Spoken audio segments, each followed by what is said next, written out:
Hey guys, welcome back here to The Fishing Teacher. Appreciate you guys checking out today's video and got a really info-packed video for you today. We're going to be talking about friction burns, guys, that you get in a reel, whether it be a bait cast or a spinning outfit, and how terrible it is to get a friction burn in a line. It is responsible for probably more break-offs and more lost fish than anything out there. So I'm going to talk to you a little bit about what happens when you get a friction burn and what you need to do about it and how to prevent it in today's episode here.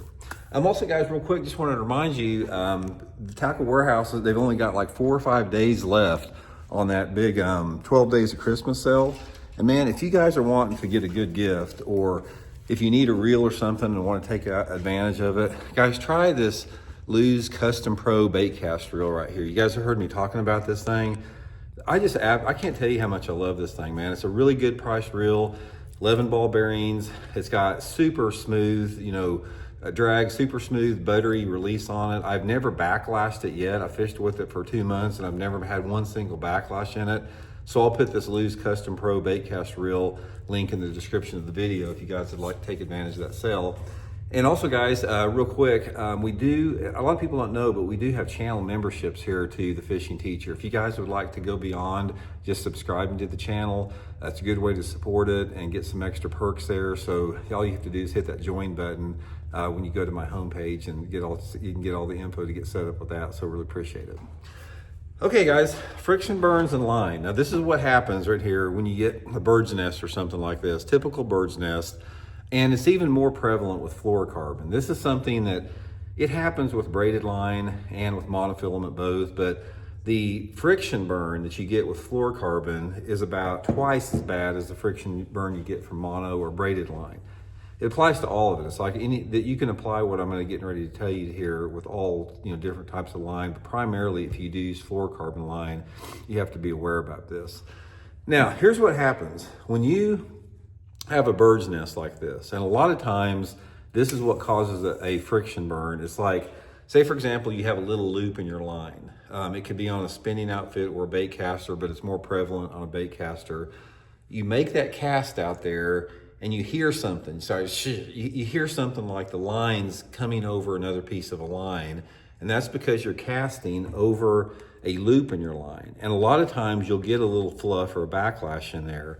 But the thing about it is, any time that you make a cast out there and if you hear anything that sounds like line going over or rubbing against other line, you're creating a friction burn in your line. Sometimes worse than others, but nevertheless, that tremendous amount of rotation and the revolutions on the reel as you cast it is burning that line when it goes around across a different part of the line.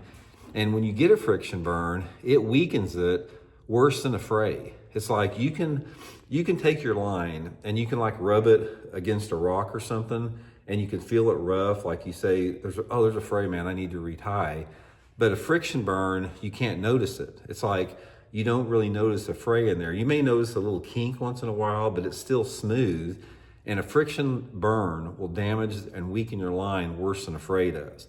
So here's a couple things how you can prevent that.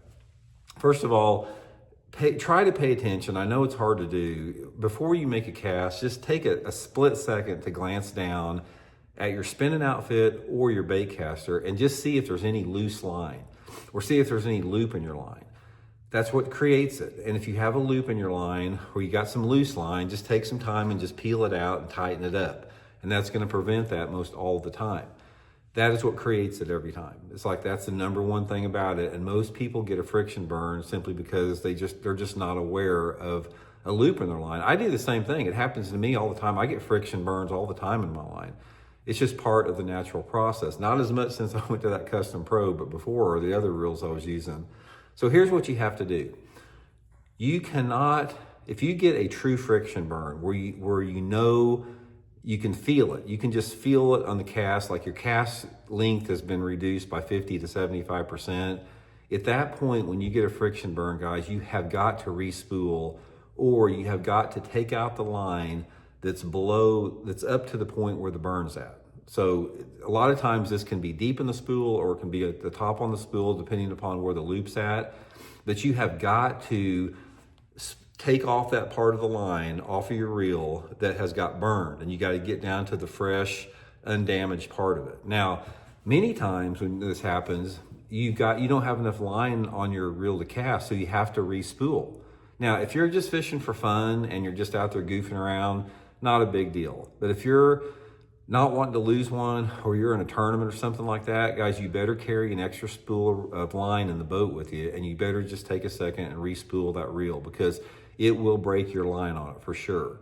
And the way that you break your line is dependent upon how severe the fray is. If you have a really severe friction burn, when you cast your bait, say for example, you get the burn out of there and you got everything seated down tight on your reel, you can cast your bait and your line will just break in midair. That's a severe friction burn. And other times it's like when you set the hook, or you pull back up on it, or you put any type of tension on it, the line's gonna break. Or when a fish makes a run, it's gonna break.